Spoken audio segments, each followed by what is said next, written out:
लोकसभा मतदारसंघामधून नागेश पाटील आष्टीकर यांना विजय घोषित करताच नागेश पाटील आष्टीकर यांनी श्री नागनाथा चरणी घेतले दर्शन। यांना कुठं पळून जावं सूचना काही, यांना कुठं पळून जावं, गेला बाबूराव, आता गेला बाबूराव। हिंगोली लोकसभा मतदारसंघामधून नागेश पाटील आष्टीकर यांना हिंगोली जिल्हाधिकारी तथा निवडणूक निर्णय अधिकारी जितेंद्र पापळकर यांनी विजयी घोषित केले।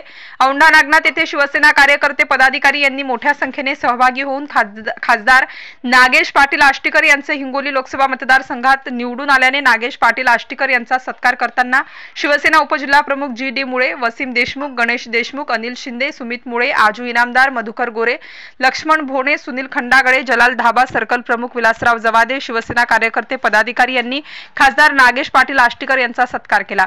औंढा शहरामध्ये अनेक ठिकठिकाणी नागेश पाटील आष्टीकर यांचा सत्कार करण्यात आला। या प्रसंगी अल्पसंख्याक तालुका प्रमुख आलिम खतीब, शेतकरी मित्र वसीम देशमुख, अफसर पटेल आदी शिवसेना कार्यकर्ते यांनी खासदार नागेश पाटील आष्टीकर यांचा सत्कार निवडून आल्याबद्दल केला। नागेश पाटील आष्टीकर यांनी श्री नागनाथाचे दर्शन घेऊन अभिषेक महापूजा करून श्री नागनाथाचे घेतले दर्शन। या प्रसंगी नववधू वर यांनी खासदार नागेश पाटील आष्टीकर यांना दिल्या शुभेच्छा। श्री नागनाथ संस्थांच्या वतीने नागेश पाटील आष्टीकर यांचा शाल श्रीफळ देऊन सत्कार करण्यात आला। हिंगोली लोकसभा मतदारसंघामधून शिवसेना उद्धव बाळासाहेब ठाकरे गटाचे नागेश पाटील आष्टीकर हे 1,08,602 मतांनी विजयी घोषित करण्यात आले। यासाठी आपल्या प्रसंगी हिंगोली जिल्हाधिकारी तथा निवडणूक निर्णय अधिकारी जितेंद्र यांनी नागेश पाटील आष्टीकर यांना प्रमाणपत्र देऊन विजयाचे घोषित केले। विजयी उमेदवार नागेश पाटील आष्टीकर यांना 26व्या फेरी अखेरीस टपाली मतदारासह 4,92,535 तसेच त्यांचे प्रतिस्पर्धी उमेदवार बाबूराव कदम कोहळीकर यांना 3,83,933 मते मिळाली, तर त्यांचे प्रतिस्पर्धी तिसऱ्या क्रमांकावर बी.डी. चव्हाण यांना 1,61,814 मते मिळाली।